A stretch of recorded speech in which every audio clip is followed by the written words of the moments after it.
Eyes of Autonomy, Chapter 14. As the plane softly lands, I examine the faces of the free detainees. Scrimp stares at the door, waiting for someone to open it with a hint of a nervous smile, masking the bags under his eyes. I fold my sweaty hands into each other in an uneasy manner, and I recite what I'll say to Mom and Dad repeatedly in my head. I play out little scenes of what they might say to me. The fictional seed I dramatize the most is the one in which they're silent. How will you ever earn their trust again? The thought batters me. My mind has become almost as oppressive as the state, and I wish it would just turn off and shut up. The door of the plane finally opens. I inhale, expecting a swarm of bugs to welcome me home, but I'm met with an even more bloodthirsty crowd, the press. I'm the closest one to the door, and the first the press finds. The flashes of cameras blind me as I step onto the tarmac. A skinny blonde reporter shoves a microphone and a yellow legal pad into my bruised face. Oh, pray, what can you tell us about the video? Who is this Defenders Guild? I harshly push past her and try to help the others get through the crowd of cameras and reporters. At one point, Darby attempts to fight a cameraman, but a few others hold her back. After being questioned and bumping shoulders with every news anchor the Patriots have, we finally make it to the FBO. The room is just as I left it, filled with the stale stink of cigar smoke and more reporters. A balding man with a mic yells as I catch sight of the president walking in. Where is Azariah Jones? The presence of the president hushes the squabbling media, and they listen, waiting to hang on every word he has to say so they can insinuate more from it. His eyes meet mine. They're not as friendly as I remember them being last time. He frowns at me like a disappointed father. What did I do wrong to him? I want to scream. The 16 freed kids stand behind me, terrified by the ambush of the camera flashes. The president doesn't stand behind his podium. He gingerly sits in a comfortable leather chair and speaks. The state's in an uproar over the video that these adolescents solicited mindlessly to our enemy. Miss Cohen, as you know, Piper O'Prey, has promised to fight on our side, yet this mindless action of publishing a cruel video has led the state labeling her guild, and, as I quote, from our enemies, a terrorist organization. They claim she killed tens of people at the DCB headquarters, and the whole bloody country knows her as the Black-Eyed Empress, not to mention the cost of the aircraft she destroyed in the operation. So much for a covert operation, Miss Cohen. My face flushes red as I see all the Patriots. I speak without thinking. What could we do? We saved the kids as planned, and we kept our promise by forming the guild. The president gestures. On behalf of this young country, we welcome you, brave 16. We've prearranged housing and are attempting to reunite you with your biological families. The balding man interrupts me again. Can you comment on the whereabouts of Dr. Jones? I have no comment. I blink. None? I hear a rugged voice of a woman before I see her round figure. The sizable older woman wobbles to the front of the crowd. Her skin is as ashen as alabaster. My heart skips a beat as I see Lily close behind her. Lily, I feel my mouth go dry. She raises her smoker's voice. You're telling me that you two left together and only one of you returned and you have no comment? Where is my boy? I don't look at either of them. We were separated, but I'm positive he'll find his way back just as I have. You left him behind, she hisses. She hisses like my thoughts. I bite on my quivering lip as she lectures. He risked his life to save you, and you left him behind. My boy would have never left you behind. She points to the president. Give the Black-Eyed Empress over to the state and get that $10 million bounty on her head. Hey, no one talks to our leader that way, Darby growls, and Scrimp and the rest back her. I grab a handful of my thick hair and debate ripping it from my scalp as the media buzzes on Darby's outlandish comment. I turn to see the 16 rogues. We're all battered and genetically modified freaks, so we'll always have each other's back, even if we may be in the wrong. Maybe we should have thought before we sent that clip of us glittering and gluing Thomas. Maybe we should have just shot him. I imagine he was begging for a bullet when the state leaders saw that clip. The president places the Defenders Guild on a probation until tensions with the state cool down, but I plan on defying it if the probation order runs too long. In the meantime, we're broken up. Many of the children will be placed in foster homes until further notice.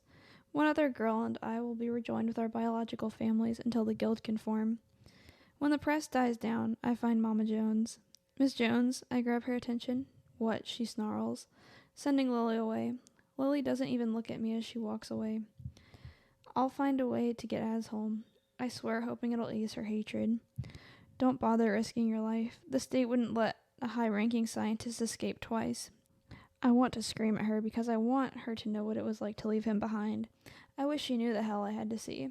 I saw boys and girls bleed to death for this freedom, for the guild that was formed to protect her country. In rage, I fight the crowd and make it outdoors.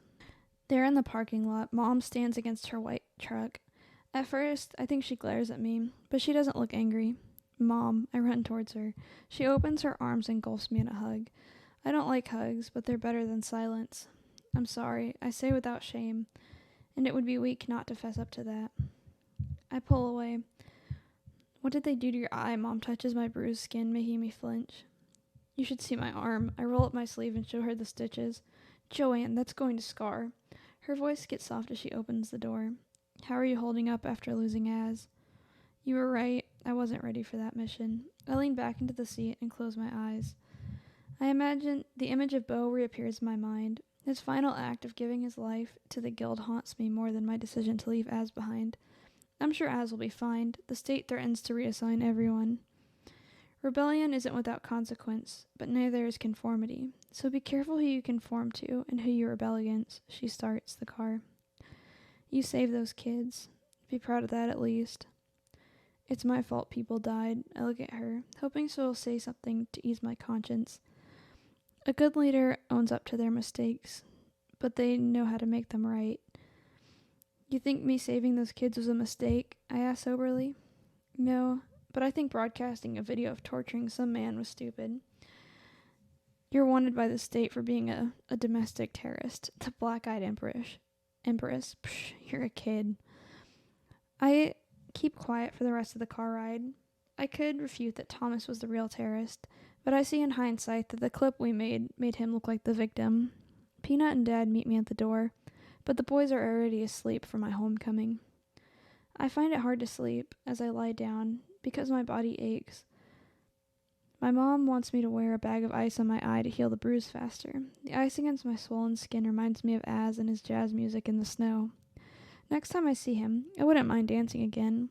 I'm not fond of dancing, but I would do it again if it meant being with Az. I toss and turn in my bed, unable to get comfortable. I wonder if Az was reassigned, or worse, maybe he's being tortured. I can feel my heart pounding against my chest. The pink walls of the room feel like they're caving in on me as I stare blankly at them.